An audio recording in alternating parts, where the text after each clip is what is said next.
let me just return to the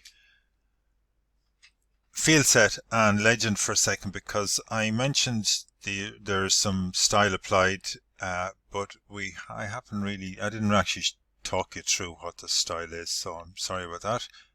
Okay, border on the field set, inset 2D effect, and then the legend, applying those styles. Okay, so we are right aligning large red monospace text. So does this all make sense? Okay, we've got a purple field set.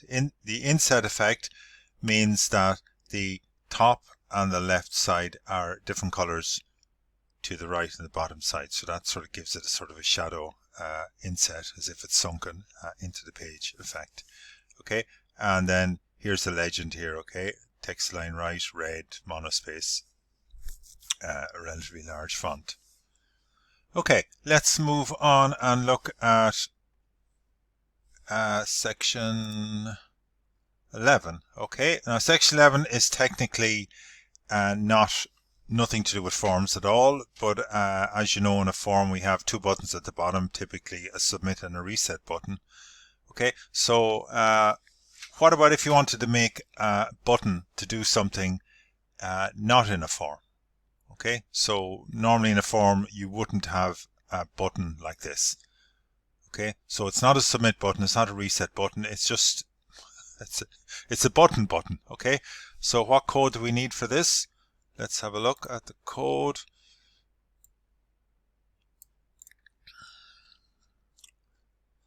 Down towards the bottom we'll add it in here. Here's a button tag, double-ended. Okay, I'm giving it an ID, type equals button, tab index equals 2. Tab index means, okay, let me show you what tab index means here. If I come onto this page here, if I refresh it here, okay, you can see the cursor is in the autofocus, or is in the first text box. If I click on the tab key, it's now gone down to telephone.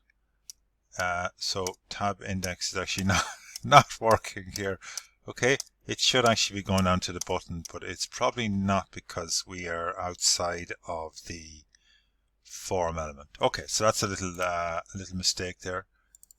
Tab index, have we actually got that in there somewhere? We don't have it anywhere else, but if you wanted to change the order in which the tab key will move you through the various form elements, you could use tab index. Okay, rarely used these days. Okay, so essentially don't bother with that. Anyway, what is going to happen when we click on this button? We are going to run some JavaScript. Okay, some code, and what are we going to do in that JavaScript? Whatever's after the colon. Put up an alert message. Okay, and there's some text it is. Okay, so we click on this button. It's got some text, is your brain full? I'm applying some ridiculous style to it, just so we can see it. And also I've got an image inside it. Okay, so we've got an image and text inside the button. On the page you can see that here. Okay, so is your brain full? There's the blue italicized text with the light green chartreuse background, and then here's the wee image over here. Okay, there's the image there, red.jpg, and I have it, that's it there. Okay, so hopefully you can see that that is the same as that image over there. Okay, so if I click on the button, is your brain full?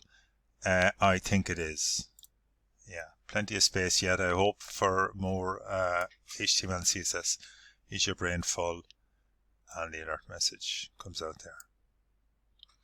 Okay, so that is an aside, right? Most standard forms for inputting data into a database, for inserting when you submit into a database table, would not have such a button. So it's kind of a novelty toy thing, but it's a tag.